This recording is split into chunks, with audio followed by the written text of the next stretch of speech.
ओम शांति। बाहरी केयोस और अंदरूनी इमोशन से बाहर निकलें। बाहरी केयोस यानी कि बाहर की जो चिल्लम चिल्ला है और अंदरूनी इमोशन से बाहर निकलें। किसी भी परिस्थिति से खुद को बाहर निकालने की हमारी क्षमता को हम कछुए के व्यवहार से को रिलेट कर सकते हैं। यानी कि कछुए के एग्जाम्पल से समझ सकते हैं कि किसी भी परिस्थिति में खुद को बाहर निकालने की हमारी क्षमता। जब भी कोई बाहरी खतरे का आभास होता है तो कछुआ खुद को तुरंत अपने शक्ति यानी कि जो स्ट्रॉन्ग उसका सेल होता है, कवर होता है या जो कवच होता है, उसमें समेट लेता है। ऐसे ही जब हम खुद का आत्मनिरीक्षण करते हैं तो इसका अर्थ होता है स्वयं के अंदर जाकर अपने को जानना। जब हम स्वयं के अंदर गहराई में जाते हैं और खुद पर एकाग्र यानी कि फोकस्ड होते हैं, तब हम परमात्मा के करीब पहुंचते हैं और हमें उनकी प्योर एनर्जी का करंट मिलता है, जिससे हमारी नेगेटिव संस्कार समाप्त होते हैं। नियमित रूप से हर घंटे 1 मिनट का ये अभ्यास करें, ज़्यादा नहीं, हर घंटे में केवल 1 मिनट का समय। यह अभ्यास हम करेंगे।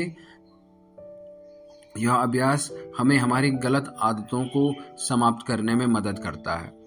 एक बार जब हम खुद से और परमात्मा से कनेक्ट होने की ये आदत बना लेते हैं तो हम ऐसा किसी भी परिस्थिति के बीच में भी कर सकते हैं। अपनी क्षमता के द्वारा हम लोगों के साथ जुड़े रहते हैं और चुनौतियों के बीच भी सॉलिड रूप से खड़े रहते हैं, क्योंकि हम आंतरिक रूप से उस परिस्थिति की एनर्जी से खुद को समेट लेते हैं। उस परिस्थिति में इंडल्ज नहीं होते हैं, लिप्त नहीं होते हैं। इसके साथ ही हम अपनी भावनाओं से पीछे हटते हैं, डिटैच रहते हैं और देखते हैं कि हम किसी तरह की अशांति तो पैदा नहीं कर रहे हैं। और अगर ऐसा है तो हम समझ जाते हैं कि हमारी ईगो ही हमारे दर्द का कारण है और खुद को याद दिलाते हैं कि हमें आंतरिक शांति की जरूरत है, जिसे शांति के संकल्प इमर्ज होते हैं। विड्रॉ करने व साक्षी भाव के द्वारा हम किसी भी स्थिति के हर एक पहलू को देख सकते हैं। विड्रॉ करना यानी कि कोई सिचुएशन है, कहीं पर लड़ाई हो रही है, बट उसको डिटैच तरीके से देखना। तुम उसमें इंडल्ज नहीं हो। जैसे कोई टीवी पे कोई मूवी चल रही है तो तुम उसे एक साक्षी भाव से देखते हैं कि हाँ, आप उसमें नहीं हो, आप बाहर से देख रहे हो। वो एक सिचुएशन चल रही है, वो एक परिस्थिति चल रही है। तो ठीक उसी तरीके से जब हमारी लाइफ में कोई ऐसी परिस्थिति चल रही है तो ठीक उसे एक साक्षी भाव से देखना कि हाँ, वो चल रहा है, मैं उसमें हूँ बट मैं उसमें नहीं हूँ। एक साक्षी भाव से, जैसे हम टीवी देखते हैं, उसमें कोई फाइट का सीन चल रहा है, कोई किसी को मार रहा है, काट रहा है, तो हमें पता है कि वो एक वहाँ है, मैं वहाँ नहीं हूँ। तो उसी तरीके से कोई भी लाइफ में प्रॉब्लम है तो उसे एक साक्षी भाव से देखना है, अपने आप को परमात्मा के साथ बैठाना है और उस साथ बैठते बैठते ही वो सिचुएशन देखने की, हाँ, मैं परमात्मा के साथ बैठकर ये सिचुएशन देख रहा हूँ। भले आप उसमें हो, आपका शरीर उसमें है, बट आपकी जो आत्मा है वो परमात्मा के साथ बैठी है और वो इमेजिन करना है कि आप वो सिचुएशन में हैं और उसे किस तरीके से देख रहे हैं। तो विड्रॉ करने व साक्षी भाव के द्वारा हम किसी भी स्थिति के हर एक पहलू को देख सकते हैं। यानी कि जो तीसरा बंदा होता है, कहीं पर लड़ाई झगड़ा हो रहा है 2 बंदों के बीच में, तो तीसरा जो होता है, जो डिटैच होकर देख रहा है, वो उसका सही जो है परीक्षण कर सकता है। या जो 2 लोग प्यार में हैं वो किस तरीके से एक दूसरे से लिंक्ड हैं, एक दूसरे के प्यार में पड़े हुए हैं, उन्हें एक दूसरे की बुराई नहीं दिख रही है। और जो तीसरा बंदा होता है वो उसे पूरी तरीके से देख लेता है कि कौन स्वार्थ में है, कौन निस्वार्थ भाव से प्रेम कर रहा है।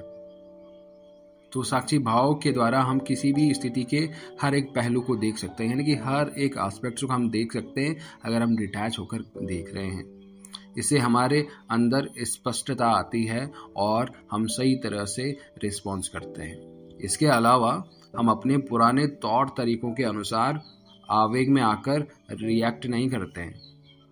साथ ही हम अपने विचारों की ऊर्जाओं से प्रभावित नहीं होते हैं। जब हम बाहरी इस चिल्लम चिल्ला और आंतरिक भावनाओं से खुद को समेट लेते हैं तो हम स्वयं से कनेक्ट होते हैं। स्वयं यानी कि आत्मिक रूप से हम कनेक्ट होते हैं, उस परमात्मा से कनेक्ट होते हैं और असीम शांति का अनुभव करते हैं। इस आंतरिक शांति में हम हमारी समस्याओं के रचनात्मक हल ढूंढ पाते हैं। लोगों के साथ होना और खुद को उनकी एनर्जी से बचाने की हमारी क्षमता की ही हमारा बचाव करती है। इस प्रकार से शांति की ऊर्जा के साथ जब हम रिस्पॉन्ड करते हैं तो दूसरे लोग भी सशक्त एम्पावर होते हैं। तो आज एक दिन के लिए अपनी अंदरूनी शेल में चले जाएं और खुद से पूछें, क्या मेरे अंदर कोई ऐसी आदत है जिसका नकारात्मक प्रभाव मेरे हर रोज के बिहेवियर को प्रभावित करता है? मैं किस प्रकार इस आदत को बदल या खत्म कर सकता हूँ या सकती हूँ? ओम शांति।